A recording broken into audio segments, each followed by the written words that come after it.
This is a screencast video designed to show you how to create your profile in Moodle. As you can see, I'm now on my Moodle homepage, so I've just logged in, and my Moodle homepage shows me all of the courses that I've got access to in the centre of the page and some additional blocks and information around the sides. But if I have a look in the top right hand corner, I can see that I'm logged in as Joanna Butler, and I can see this picture here.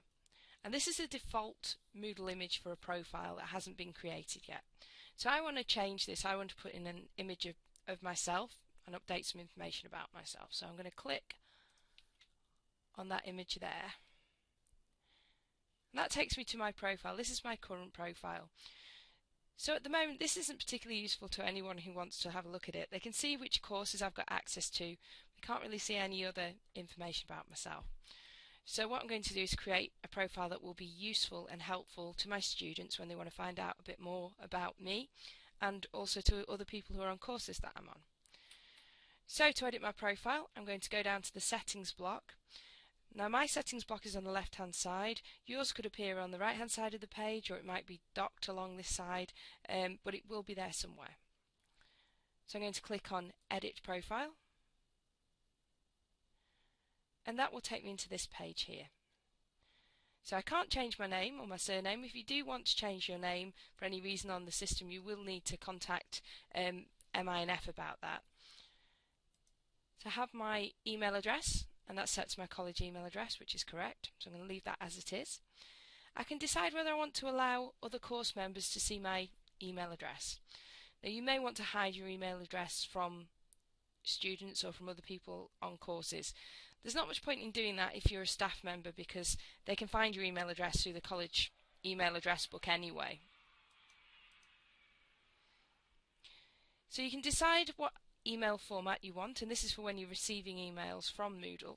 And you'll receive emails quite frequently. They could be forum digests, they could be notifications that something has been marked or submitted. So you can choose plain text format or HTML format. Normally it's best just to leave that HTML format. You can now decide what sort of emails Moodle will send you when you've been subscribed to a forum, which is a message board. So the first option is no digest, single email per forum post. And what this means is if you subscribe to a forum in Moodle, every time somebody posts to that forum you will receive an email. That can be very annoying. The second setting is complete, so that's a daily email with full posts. So that's quite useful because it takes all those forum posts and puts them together and sends you just one email a day. So that's what I'm going to choose. Alternatively, you can select subjects, which will send you still a daily email, but it won't have all the posts on it. It'll just have the subjects, and you can click into them if they're interesting to you. Okay. I can now decide whether I want to be automatically subscribed to any forums that I might post on in Moodle. The first option and the default option that's selected is when you post, you subscribe to that forum, so you immediately start to receive the messages. You can select that to no, and you will still have the option within that forum to choose to subscribe. So that's what I'm going to do. I want to decide as I'm going along. Okay, I'm going to ignore some of these settings here because generally speaking the defaults are very sensible here. I don't really want to change any of these things. If you do want to find out a bit more about any of these options, you can click on the blue question mark and that will pop up a window that will give you a few more details. So I can change the time zone, I can change the language, but obviously there's no real need to do that.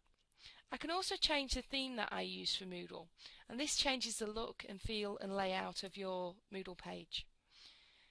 Generally speaking, I would advise you as a teaching member of staff not to change this, because you need to be aware of what your students are seeing when you're creating your course. If you're using a non-standard theme and you've selected that, it just applies it to yourself, so you won't be working in the same environment as your students. So generally I would recommend leaving that at default. It is a good option for students though, however, when they update their own profiles, because if they have particular visual needs, perhaps they prefer to have white text on a black background, or they prefer things to be laid out slightly differently, they can control that themselves using this option here. So I've now come down to the description box. box, and this is where you basically introduce yourself to every other user who's got access to your profile. So to give you a scenario for this, if you were posting on a forum, somebody would see your forum picture, your profile picture, can click on it and then find out a little bit more about you. So I'm just going to write a little bit of information in here. So I'm just going to copy and paste something that I've already written in here.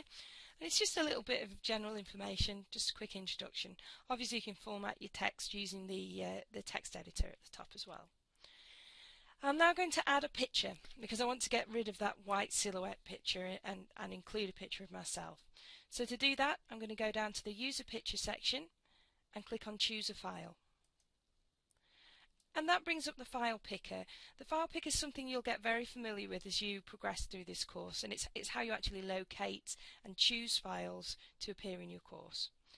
So I could go into recent files and see if I've used an image of myself somewhere else in Moodle recently, but I'm pretty sure I haven't. So I'm going to go to upload a file.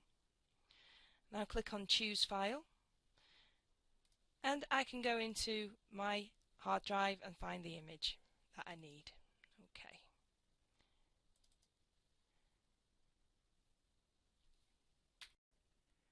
And then I'll select the picture that I want to include. If you don't have access to an image of yourself, you can go onto the staff directory and there should be an image of you on there that you can save and use. Alternatively, you could use a webcam and take a picture of yourself that way. I'll click open. I've now attached that file. I'm going to click upload this file.